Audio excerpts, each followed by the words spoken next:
نحمده ونصلي ونسلم على رسوله الكريم أما بعد فأعوذ بالله من الشيطان الرجيم بسم الله الرحمن الرحيم وما آتاكم الرسول فخذوه وما نهاكم عنه فانتهوا صدق الله العظيم وقال النبي صلى الله عليه وسلم ما تمسك بسنتي عند فساد أمتي فله أجر 100 شہید او کما قال صلی اللہ علیہ وسلم۔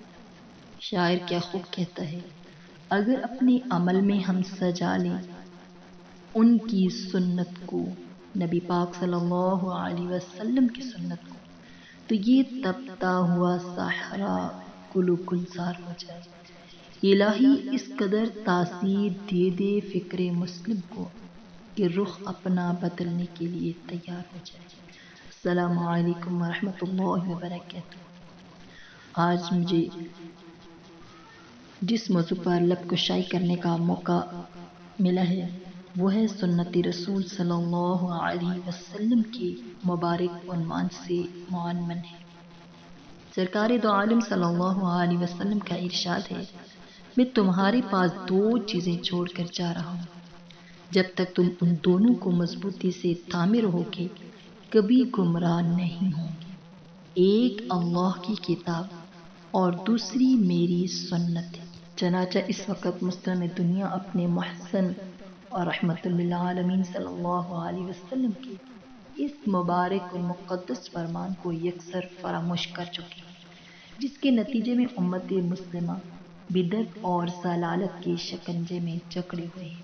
مسلمان جو کہ حکمرانی کے حقدار تھے، محکومیت کے بدترین درجے میں فائز ہیں۔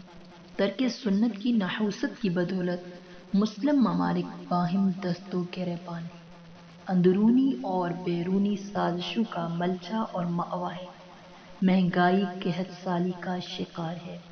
بات صرف اس حد تک محدود نہیں بلکہ امت مسلمہ آج اپنے اس عظیم اور کریم پیغمبر صلی اللہ علیہ وسلم کی سنتوں پر عمل پیرا ہونے سے کترا رہی ہے، جس رحمت للعالمین صلی اللہ علیہ وسلم نے اس امت کے لیے جنگ احد میں دندان مبارک شہید کرائے، سر میں کوڑے کھائے، پشت مبارک پر اونٹ کی اوجڑیاں ڈالی گئی، مکہ مکرمہ چھوڑنے پر مجبور کیا گیا، آپ صلی اللہ علیہ وسلم پر میدان طائف میں پتھر برسائے گئے، بیٹیوں کو طلاقیں دی گئی، جان کی دھمکیاں پہنچائی گئی۔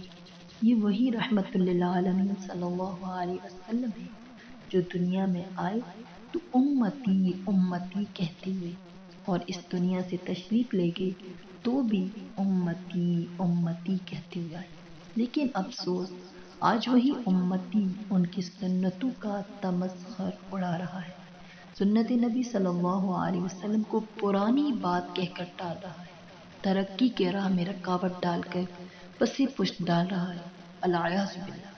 بعض نام نہاد مسلمان تو سنت نبی صلی اللہ علیہ وسلم کو آر سمجھ رہے ہیں۔ حضور صلی اللہ علیہ وسلم کا ارشاد پاک ہے، جو شخص میری امت کے فتنے کے زمانہ میں میری ایک سنت کو بھی زندہ کرے گا اس کو 100 شہیدوں کا ثواب ملے گا۔